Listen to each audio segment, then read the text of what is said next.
ప్రభుత్వం వారికి ఇచ్చింది 4 విషయాలని.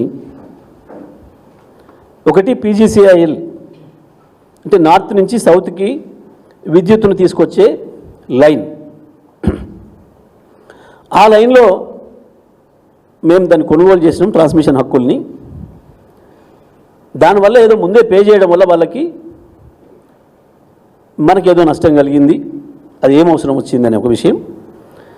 రెండవది, ఛత్తీస్గఢ్తో చేసుకున్న ఒప్పందం వల్ల అక్కడ కూడా ప్రభుత్వ ఖజానాకి ఏదో నష్టం వాటిల్లింది, దాని మీద విచారణ చేయాలి. ఏదో నిబంధనలు ఉల్లంఘించి జరిగినట్టుగా ఇవి 2.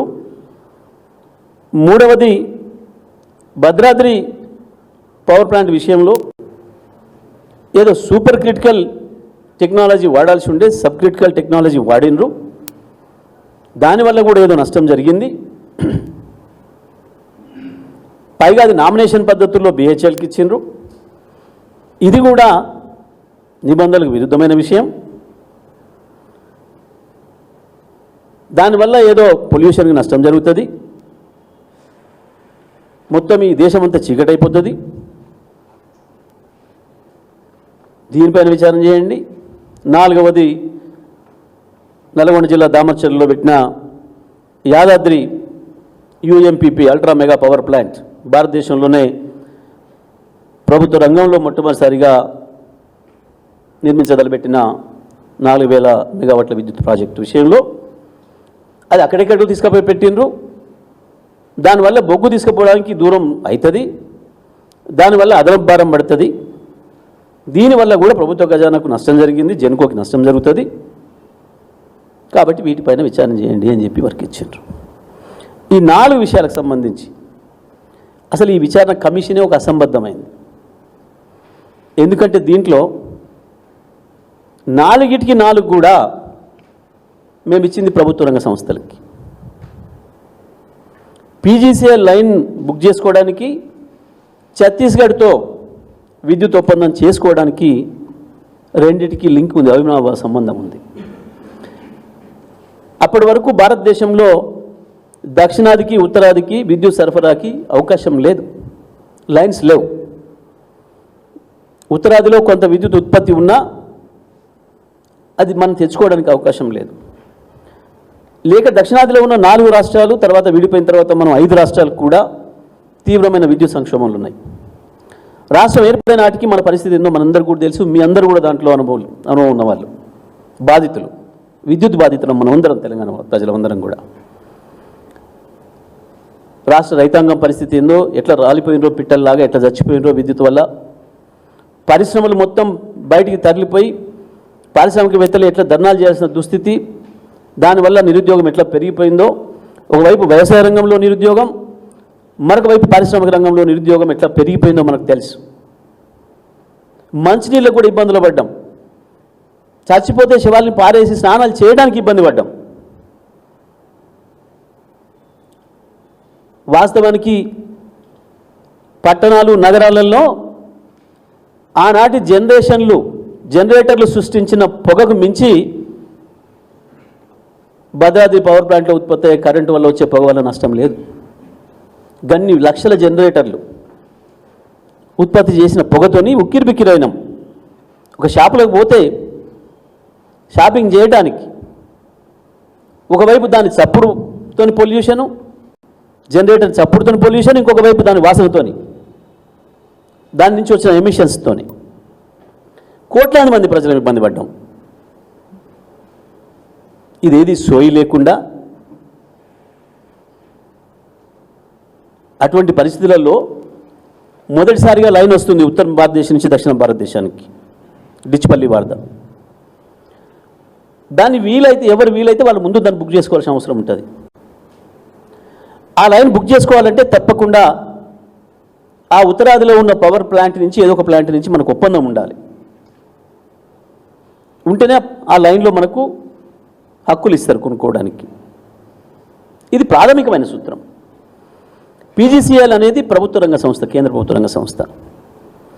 మేము ఇంకెక్కడో ప్రైవేట్ వాళ్ళ కాడ తీసుకోవచ్చు, కానీ ఎక్కడ ప్రైవేట్ వాళ్ళ దగ్గర తీసుకున్నా అది ఎక్కడైనా పొరపాటు అనుమానాలు కూడా వచ్చే అవకాశం ఉంటుంది.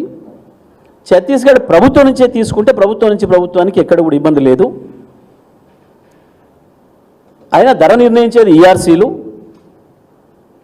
మనకి అభ్యంతరం లేదు. పాలసీగా మనం కనుక చెప్పేస్తే ఆ డిస్ట్రిబ్యూటరీ సంస్థలు అక్కడ కానీ ఇక్కడ కానీ వాళ్ళు మాట్లాడుకొని మిగతా విషయాలు వాళ్ళు పూర్తి చేసుకుంటారు.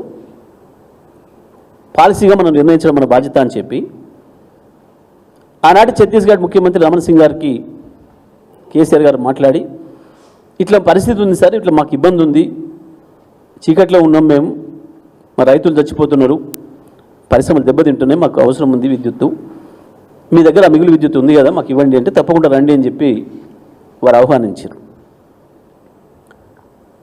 కేసీఆర్ గారు వెళ్ళిండ్రు.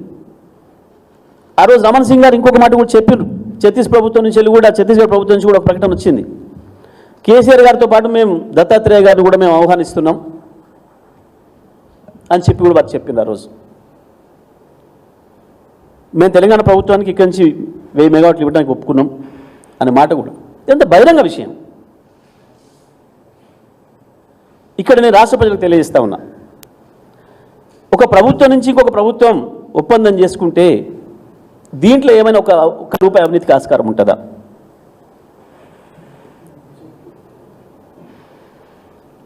పైగా ముఖ్యమంత్రి ఏ పార్టీ? బీజేపీ పార్టీ ముఖ్యమంత్రి. మరి ఈ కమిషన్ బీజేపీ పార్టీ ముఖ్యమంత్రి కూడా విచారణ చేస్తుందా? మరి రమణ్ సింగ్ గారు కేసీఆర్ గారికి లంచం ఇచ్చినట్ట, కేసీఆర్ గారు రమణ్ సింగ్ గారికి లంచం ఇచ్చినట్ట? ఎక్కడ నష్టపోయినరు? ఏ రాష్ట్ర ప్రజలు నష్టపోయినరు? ఏంటి అసలు వీళ్ళ అభ్యంతరం ఇక్కడ? ఇంక ఇంట్లో ఏం అనుమానాలు ఉన్నాయి? ఉంటే రమణ్ సింగ్ గారు కూడా బయట పెట్టవచ్చు. రాష్ట్ర ప్రజలందరూ కూడా తెలియాలి ఈ విషయం. నోరు నెత్తం పెట్టుకొని తనకి ఇష్టమైన మీడియాలు ఉన్నాయి కాబట్టి, కేసీఆర్ మీద ఈర్ష్యతోని శత్రుత్వంతో ఉన్న కొన్ని మీడియాలు ఉన్నాయి కాబట్టి ఇష్టం వచ్చినట్టు కాకిగోళ చేసి కేసీఆర్ గారిని బదనాం చేద్దాం, తెలంగాణలో భారతదేశంలో ఎవరు సాధించిన అద్భుతమైన విజయాన్ని సాధించింది కాబట్టి కేసీఆర్ గారు విద్యుత్ రంగంలో. ఎందుకంటే ఇవాళటి కూడా కాంగ్రెస్ బీజేపీ పాలిత రాష్ట్రాల్లో ఎక్కడ కూడా 24 గంటలు రైతాంగానికి విద్యుత్తునిస్తున్న రాష్ట్రం లేదు.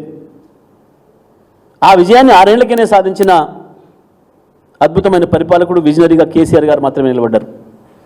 దేశవ్యాప్తంగా ప్రపంచవ్యాప్తంగా కేసీఆర్ గారికి వచ్చే కీర్తి ప్రతిష్టలు దెబ్బతీయడానికి ఒక దుర్మార్గమైన ఆలోచన చేసి వాళ్ళు చేసిన ఆరోపణలని నిజమని చెప్పించడం కొరకు కుట్రపూరితంగా చేసిన ప్రయత్నం ఈ కమిషన్ అనే విషయం స్పష్టంగా కనబడుతుంది. బీజేపీ కార్యకర్తలు కావచ్చు, కాంగ్రెస్ కార్యకర్తలు కావచ్చు, విఘ్నులైన ప్రజలందరూ కూడా అర్థం చేసుకోవాల్సిన విషయం ఇది. రమణ్ సింగ్ గారికి కేసీఆర్ గారి మధ్యన ఒప్పందం జరిగితే దాంట్లో ఏమైనా తప్పుకు ఆస్కారం ఉంటుందా, అవినీతికి ఆస్కారం ఉంటుందా? దయచేసి ఆలోచించండి అందరు కూడా. కేంద్ర ప్రభుత్వ రంగ సంస్థ పీజీసీఐఎల్, అందులో ఏమైనా పొరపాటు జరిగితే వాళ్ళు చెప్పాలి. కేంద్రం ఎక్కడైనా ఉందా అవకాశం? వీళ్ళు ఏమని చెప్తున్నారు? ఇంకో అభ్యంతరం ఏంది? అప్పటికి అక్కడ మీకు ఇస్తున్న నర్వా ప్లాంటే పూర్తి కాలేదు, 100% దాంట్లో స్పష్టంగా చెప్పాను. లైన్ పూర్తయ్యే సమయానికి ప్లాంట్ కూడా పూర్తి అవుతుంది, మీకు అనుకున్న సమయానికి విద్యుత్ ఇస్తాము అని. ఇంత జరిగితే 2 ఈఆర్సీలు, తెలంగాణ ఈఆర్సీ, ఛత్తీస్గఢ్ ఈఆర్సీ కలిసి ఆ ప్లాంట్కి అయిన ఖర్చు ఎంత, దానికి ఎంత పడుతుంది విద్యుత్ ఉత్పత్తికి అని చెప్పి లెక్కలు చేసి ₹3.94 నిర్ణయించారు. ఆ సమయంలో పక్కన కర్ణాటక కావచ్చు, తమిళనాడు రాష్ట్రాలు కావచ్చు, ఒకరు ₹4.94 అగ్రిమెంట్ చేసుకున్నారు, ఇంకొకరు ₹4.33 అగ్రిమెంట్ చేసుకున్నారు. మనం తీసుకుంది ₹3.94 చొప్పున. దీనివల్ల మన రాష్ట్రానికి మిగులు వచ్చిందా, నష్టం వచ్చిందా? ప్రజలందరూ అర్థం చేసుకోవాల్సింది.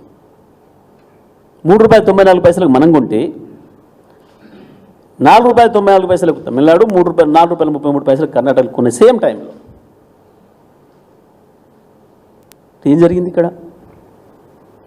నిజమే, ఛత్తీస్గఢ్ రాష్ట్రానికి పైసలు ఎక్కువిస్తే మనకు వచ్చే లాభం ఏంది? ఇందులో ఏమైనా సాడుగా తీసుకునే అవకాశం ఉందా? ఒక ప్రభుత్వ రంగ సంస్థ చైర్మన్ కావచ్చు, ఒక ప్రభుత్వ అధినేత కావచ్చు, అక్కడికి పైసలు ఎక్కువ వస్తాయని చెప్పేసి లంచం ఇస్తారు ఎవరికన్నా? మరి ఇక్కడ లోపం ఎక్కడ జరిగింది? ఇంత స్పష్టమైన విషయాలు ఉంటే వీటిని విని జడ్జి గారు కదా వారు ఉన్న చెప్తారు, ఈ ప్రభుత్వానికి ఉన్న అనుమానాల్ని పటాపంచలు చేస్తారు అని మేము సంతోషపడ్డాం. కానీ ఎందుకో వారు కూడా, జస్టిస్ గారు కూడా, వాళ్ళు మాట్లాడిన మాటలు, వాళ్ళు చేసిన ఆరోపణలనే వారి మనసులో కూడా ఉన్నాయనేది అర్థమైపోయింది మాకు. ఇది నేను వారికున్న రాజకీయపరమైన ఆలోచనలు ఏంది, వారికి ఉన్న సంబంధాలైన విషయాలు నేను మాట్లాడడం లేదు. ఇంత క్లియర్గా ఉన్న విషయం. ఒకవేళ మీకు ఇంకా ఇది కేసీఆర్ గారిది కూడా తీసుకున్న తర్వాత వాంగ్మూలం వివరణ తీసుకున్న తర్వాత మీకు అనుమానం ఉంటే మరి ఛత్తీస్గఢ్ కూడా పిలవాల్సి ఉంటుంది. ఆ తర్వాత మీరు నిర్ణయం చెప్పి అది ప్రభుత్వానికి ఇవ్వాలి నివేదిక. వాస్తవానికి బయట మాట్లాడడానికి లేదు కమిషన్లు ఎప్పుడు కూడా. ఈ దేశంలో 100కు పైగా కమిషన్లు ఏబడ్డాయి. ఒక కమిషన్ కూడా విలేకరుల సమావేశం పెట్టి చెప్పలే, మధ్యలోనే అయిపోయినాక కూడా చెప్పలే. సబ్మిట్ చేసినా మేము ప్రభుత్వానికి చెప్పిపోయారు అంతే తప్ప. ఇంత స్పష్టంగా వారికి దురుద్దేశం ఉన్నట్టు కనపడింది మనకు. ఇక మూడవది Bhadradri sub critical technology. Sub critical technology, super critical technology అంటే ఎందుకు కూడా తెలియాలి. అది తెలియని వాళ్ళు చాలామంది మాట్లాడారు సభలో కూడా. ఇప్పటి వరకు మొత్తం ప్రపంచంలో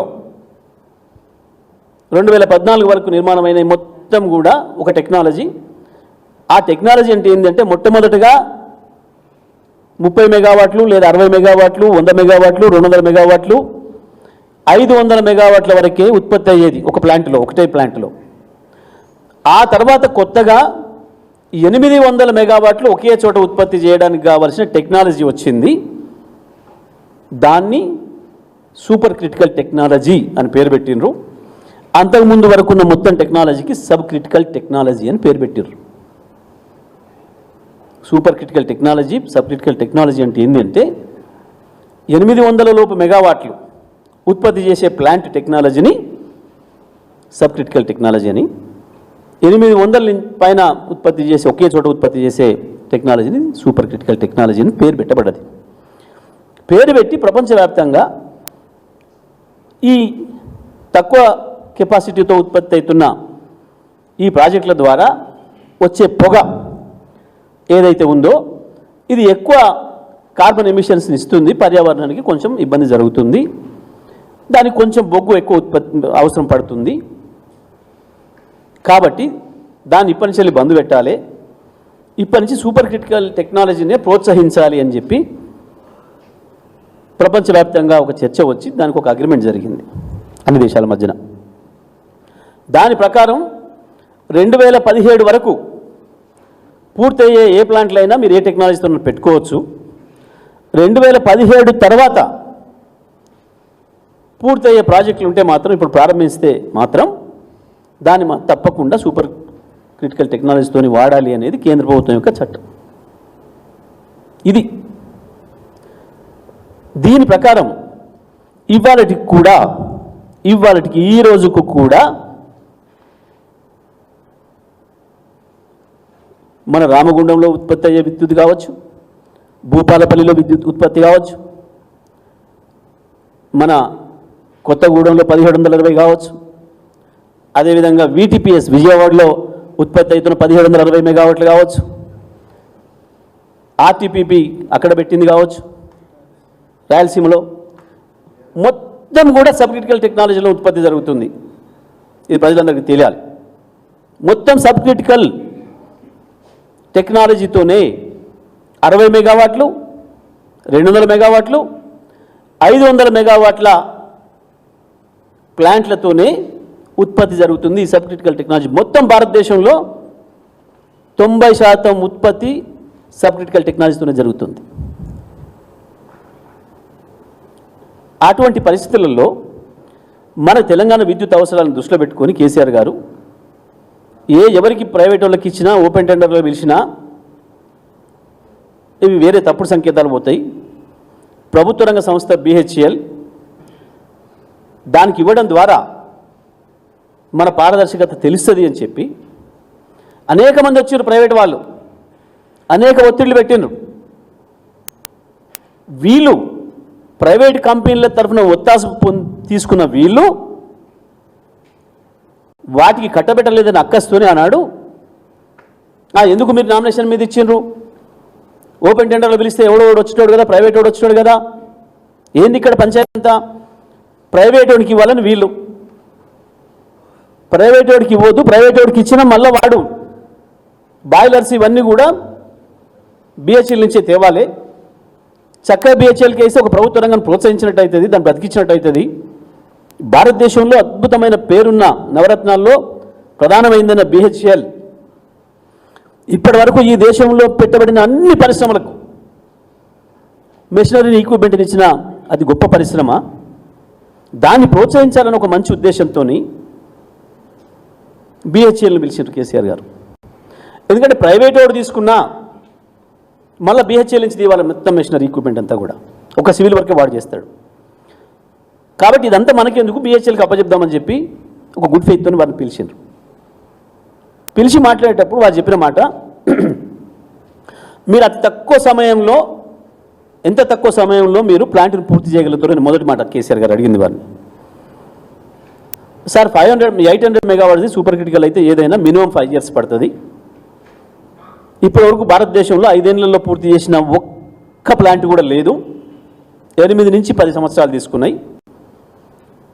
మీరు ఇంతగా కోరుతున్నారు కాబట్టి మేము ఎంత తొందరగా పూర్తి చేయాలనుకున్నా 5 సంవత్సరాలు పడుతుంది, అదే రికార్డ్ సమయం మేము చేయగలిగితే ఇప్పుడు చేయలేదు మేము కూడా ఇక్కడ అని చెప్పి మా దగ్గర 270 మెగావాట్స్ సంబంధించిన ఈక్విప్మెంట్ రెడీగా ఉంది. 4 ప్లాంట్లు పెట్టుకోవడానికి 1080 వస్తుంది, 1080 మెగావాట్ల ఉత్పత్తి అవుతుంది. అదైతే మేము 2 సంవత్సరాలు పూర్తి చేసి ఇవ్వగలుగుతాం. దాన్ని 2 సంవత్సరాలు పూర్తి చేసి ఇస్తాం మేము. ఇప్పుడు ఏదైతే సూపర్ క్రిటికల్ టెక్నాలజీ వాడాలని చెప్పి కేంద్ర ప్రభుత్వం నుంచి వెళ్ళి ఉత్తర్వులు వచ్చినాయో ఇది 2017 మార్చి వరకు పూర్తి చేసుకోవడానికి అవకాశం ఉంది. ఇవాళ ప్రారంభించిన ఇంకా 17 ప్లాంట్లు భారతదేశంలో నిర్మాణంలో ఉన్నాయి సబ్ క్రిటికల్ టెక్నాలజీతోని. వాళ్ళన్నిటికంటే కూడా మనది మేము ముందు పూర్తి చేసి ఇస్తాం. ఇంకా ఎప్పుడో 5 ఏళ్ళు 9 ఏళ్ల కింద ప్రారంభమై కూడా మీరు బాగా నోట్ చేసుకోవాలి, 9 సంవత్సరాల క్రితం ప్రారంభించబడ్డాయి కూడా ఇంకా సబ్ క్రిటికల్ టెక్నాలజీతో పూర్తి కాలేదు, ఇంకా కొన్ని ఉన్నాయి ఇంకా అట్లనే. వాటితో సమానంగా లేదా వాటికంటే ముందే కేంద్ర ప్రభుత్వం ఏదైతే నిబంధనలు పెట్టిందో, చట్టంలో పెట్టిందో, ఆ సమయం 2017 మార్చి లోపే మేము దీన్ని పూర్తి చేసి మీకు ఇస్తామని చెప్పి స్పష్టంగా చెప్పారు. కేంద్ర ప్రభుత్వ రంగ సంస్థ వాళ్ళు ఈక్విప్మెంట్ రెడీ ఉందని చెప్తున్నారు. మొదలు ఇది కానివ్వండి నుంచి 10 ఇచ్చినాం. కొత్తగూడెంలో ప్రారంభించేది అది ఇంకోటి సూపర్ క్రిటికల్లో పెట్టండి 800 మెగావాట్లు అని చెప్పినాం. దాన్ని వాళ్ళు ప్రారంభం చేశారు. దురదృష్టవశాత్తు ఎవడో ఒకడు తెలంగాణ వ్యతిరేకం, తెలంగాణ ద్రోహం, ఇంకోటి దుర్మార్గుడు ఎన్జీటీల కేసు వేస్తే ఎన్జీటీ దానికి స్టే ఇచ్చింది. ఇంత స్పష్టమైన విషయం ఒక జడ్జిగా వారికి తెలిసి ఉండాలి, తీసుకొని ఉండాలి ఆ సమాచారం. లేదు ఇప్పటిదాకా మీకు చెప్పిన వాళ్ళు కూడా ఆ విషయం చెప్పి ఉండడు. కానీ కనీసం కేసీఆర్ గారి దగ్గర నుంచి సమాచారం వచ్చిన తర్వాతనైనా మాట్లాడాలి వాస్తవానికి.